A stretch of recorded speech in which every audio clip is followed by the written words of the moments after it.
Okay, so outside crescent kick first. Stand, hands up always. Put your non-kicking leg in front, so you have back leg can swing through. You start off, keep your hips straight. Your leg comes in, around, and kick. So up, one. So try to keep your toes pointed, your hips forward all the time, and your leg swings through, across the target. Opposite side, over, hit.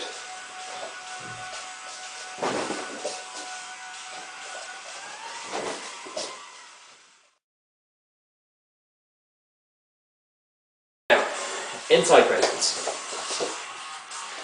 Bit different outsides, well not really, it's just the opposite.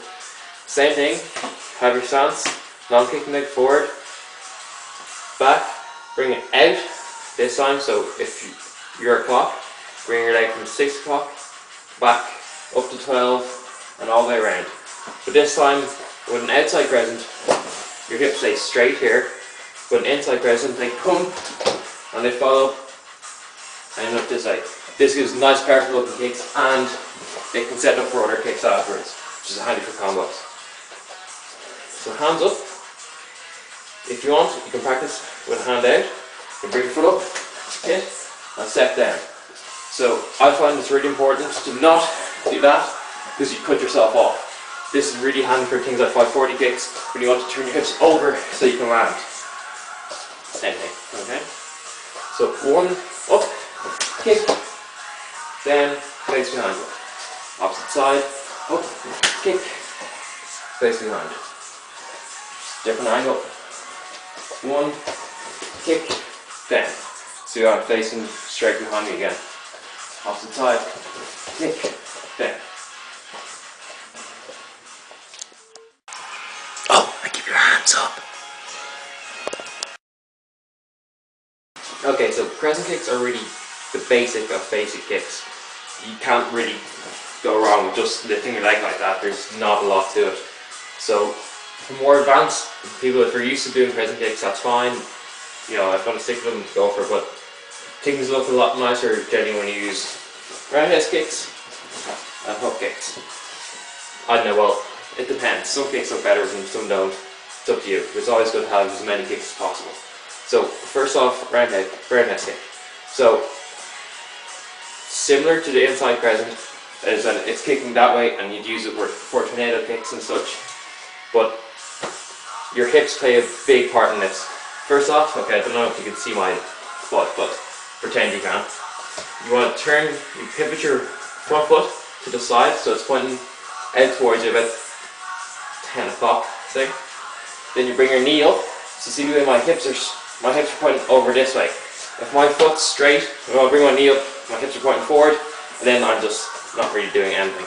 So you turn your foot, knee up to your hips, then you want to keep your toes pointed and kick out like that.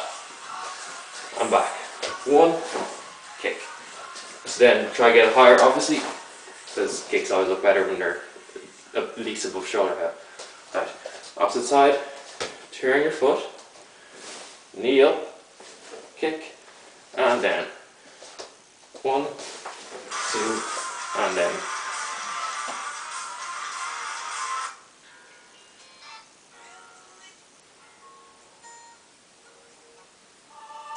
There we go. Sorry. Okay. So 1, 2, 3, and down. So kicks with roundhouse kicks generally look a lot more swish, like a tornado kick.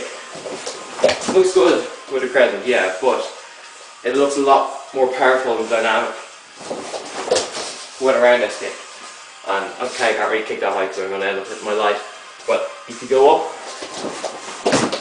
you get a lot more power. I just kicked my couch. Yay! You get a lot more power because your hips are turning around. And this will really help with 540 kicks because you get your hips into it and you'll get a lot more rotation into it. Next one.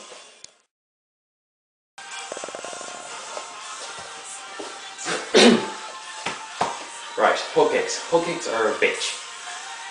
A load of people have a problem with hook kicks. They find it really hard to do. They're easy enough if you're just looking at it as the complete opposite of roundhouse kick. Like an outside crescent is the opposite of an inside crescent, sort of. The same thing, you start by turning your front foot out to the side. So I can't stress enough, that's so important, because you let your hips turn and you get a proper kick.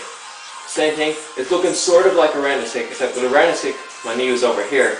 So when I'm straightening out, it's kicking the target straight ahead of me, where my knee's pointing. This time, you want to bring it over across more, because we're going to straighten your leg and hit in.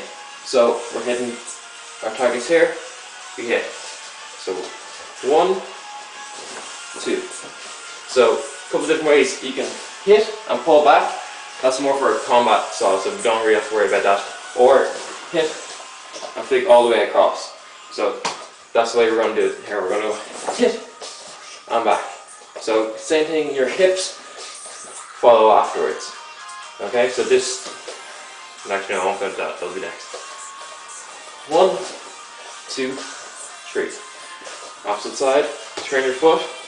1, 2, 3. Hips work, and you have to pivot on here. Pivoting your foot is so important. A lot in tricking depends on where your foot's placed. If I'm going to do an aerial and my foot's over here, I'm going to fuck up big time. It has to be in the right area all the time. So, hook kick, start your stance, up, kick, then. This can take a load of practice, and a lot of people's problem with hook kicks, they get up here and they do that.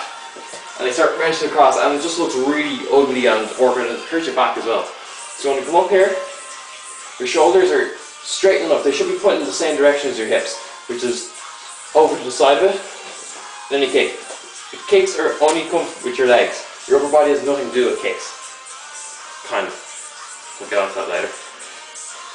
1, 2.